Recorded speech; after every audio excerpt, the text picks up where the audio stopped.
welcome back to my YouTube channel. This is me, Anggun Jonita Putri in here.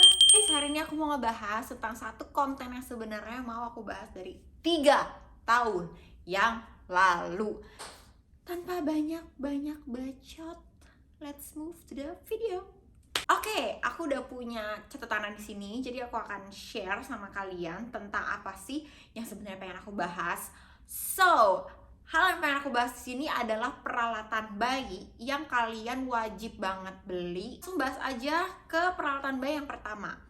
Yang pertama itu ada stroller. Nah, stroller itu menurut aku penting banget. Aku sih ngesaranin untuk beli stroller yang 3 in 1 or 2 in 1 buat tiduran bayinya, terus bisa yang buat duduk, sama satu lagi bisa buat bawa car seat. Jadi satu stroller itu bisa berfungsi banyak hal.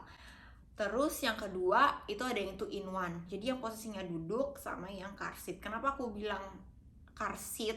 Karena di sini tuh emang penting banget ya car seat di Jerman. Cuma aku juga menyarankan untuk teman-teman yang ada di Indonesia, kalau misalnya kalian punya newborn atau baby, intinya tolong banget didudukin anaknya di car seat karena itu demi kepentingan kita semua bersama dan keselamatan kita semua bersama.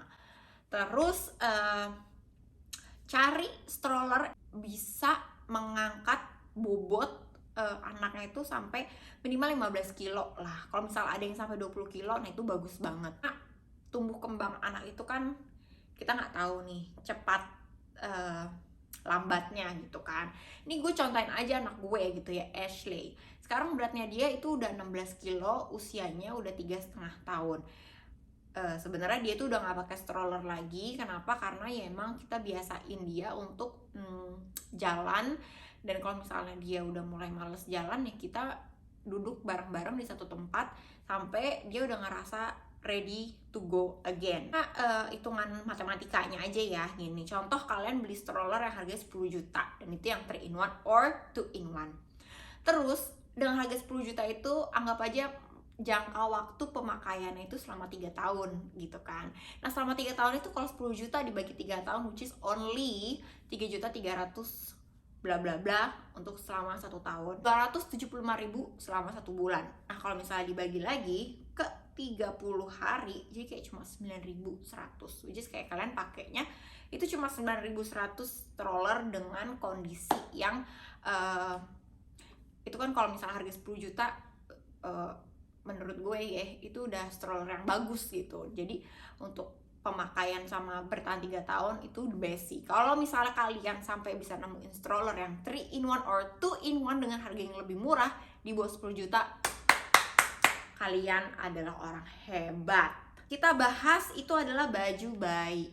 Sebenarnya kalau kita tahu anak kita tuh cewek atau cowok, pasti kita tuh akan excited gitu pengen beli barang-barang anak-anak cewek atau misalnya barang-barang anak-anak cowok gitu. But di sini ada satu trik yang mau aku kasih tahu kalian. Belilah baju tidur anak yang warnanya unisex. Contoh, warna unisex itu apa aja? Kayak putih, cream, brown, merah, hijau, kuning. Biasanya kalau toko pakaian anak-anak itu ngejualin memang warnanya unisex dan aku saranin ambillah yang unisex. Kenapa? Karena kalau misalnya kalian planning punya anak kedua atau ketiga, keempat, jadi baju itu bisa dipakai lagi buat adik-adiknya nanti. Jadi nggak perlu lagi tuh beli namanya baju tidur, tinggal beli baju buat fashion aja. Baju fashion tuh kayak apa ya? Misalnya kalau kalian mau pergi jalan-jalan gitu kan, terus anak kita show pakai baju bagus, show pakai baju lucu kayak gitu. Tapi kan kalau misalnya tidur ya nggak perlu lah yang buat terlalu show gitu, karena tidur dan nanti akan kotor kena tumpahan susu lah, kena tumpahan muntah lah, itu kena kotoran makanan lah dan lain-lain. Aku juga akan ngebahas tentang alas ganti popok. Menurut aku itu adalah hal yang penting banget kalian punya,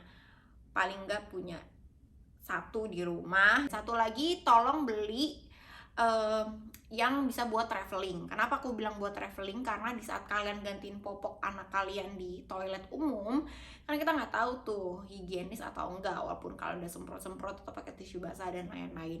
Nah, aku saranin kalian harus banget punya satu untuk traveling, dan itu yang foldable. Foldable itu maksudnya bisa dibawa ke dalam tas. Jadi anak kalian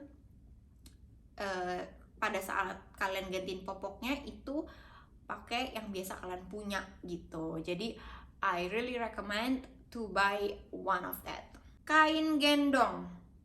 Sebenarnya kain gendong itu kan tergantung ya kenyamanan kita nih orang tua, nyaman apa enggak pakai kain gendong atau enggak gitu. Kalau aku pribadi untuk pakai kain gendong sih enggak ya. Kenapa? Karena nggak nyaman aja gitu di badan aku. Cuma aku lebih suka kalau misalnya pakai alat gendong yang ada kayak bentuk kursinya gitu loh di depan. Jadi kita gendong anaknya nyaman di depan sini atau di belakang gitu ya. Dan anaknya tuh juga nyaman karena ada alas buat mereka duduk, sehingga posisi duduknya juga aman lah gitu. Nah, buat brand atau apa itu terserah kalian. Tapi menurut aku lebih prefer beli yang kayak gitu dibanding pakai kain gendong. Next, bak mandi. Nah, bak mandi itu sebenarnya dulu aku kepikiran banget pengen beli yang good brand gitu ya. Cuma di saat aku berpikir-pikir lagi, ternyata tuh beli bak mandi itu aku lebih prefer yang modelnya tuh kayak ban berenang gitu. Kenapa? Karena satu, itu nggak makan tempat, jadi kalian habis pakai kalian bisa tutup lagi. Dan yang kedua, itu bisa buat kalian bawa di saat kalian pergi traveling, jadi kalian nggak perlu nanya ke hotel atau beli lagi gitu di saat kalian pergi traveling. Jadi kalian bisa pakai itu lagi dan itu hemat bukan posisi sih, hemat space, bisa ditiup dan bisa dilipat lagi gitu. Dan kalau bak mandi bentuk ban itu kan empuk gitu ya, dan carinya tuh yang di depannya tuh ada buat ganjelan pahanya mereka. So menurut aku sih daripada beli bak mandi yang plastik, mending beli bak mandi yang bentuknya bisa ditiup atau ban kayak gitu. Botol susu, nah itu udah paling penting lah ya gitu kan, moms or dads yang mau nyusuin anaknya, apalagi yang kita pumping gitu. Jadi ya udah pasti kalian butuh itu banget. Dan untuk brand itu sebenarnya aku juga nggak bisa rekomendasiin yang mana, karena itu semua tergantung sama kebutuhan kalian dan juga budget kalian. Perlengkapan sabun mandi. Nah, perlengkapan sabun mandi sih memang aku saranin baca dulu ya, itu mengandung bahan-bahan apa gitu. Dan yang menurut aku paling penting itu sabun mandi, sampo mandi atau kalau bisa yang 2 in 1. Terus lotion baby, terus oil baby, karena kan kita nggak tahu kesensitifan kulit anak kita kayak apa. Yang keempat itu krim untuk di pupu itu di bagian bokong ya, karena kan takut iritasi atau misalnya merah-merah gitu. Jadi itu yang harus banget kalian punya. Untuk parfum sih ya kalian tau lah, itu kan tergantung selera ya, mau dipakai parfum atau enggak anaknya. Sarung tangan, topi, dan kaos kaki. Nah itu menurut aku sih yes. Kenapa? Karena contoh nih, nggak menentu ya, kadang dingin kadang panas. Dan kalau kalian itu merasa terlalu dingin untuk anak kalian, harus banget dipakein sarung tangan, topi, dan juga kaos kaki. Tapi untuk sepatu sih saran aku nggak usah dipakein sepatu dulu ya. Jadi beliin aja kaos kaki yang ada perekatnya di bawahnya. Itu sih menurut aku udah cukup top buat newborn. Tempat sampah popok. Tempat sampah popok itu kan di sini ada yang khusus tempat sampah popok dan ada yang nggak perlu pakai tempat sampah popok gitu kan. Tapi buat kalian yang pengen naruh tempat sampah popoknya itu di kamar anak kalian, aku saranin sih beli memang tempat sampah popok. Tapi kalau misalnya kalian ganti langsung buang ke tempat sampah, ya nggak usah beli tempat sampah popok, karena baunya itu kalau pakai tempat sampah popok nggak akan begitu menyebar di kamar. Tapi kalau misalnya nggak pakai tempat sampah popoknya, amsyong, baunya bisa menyeluruh.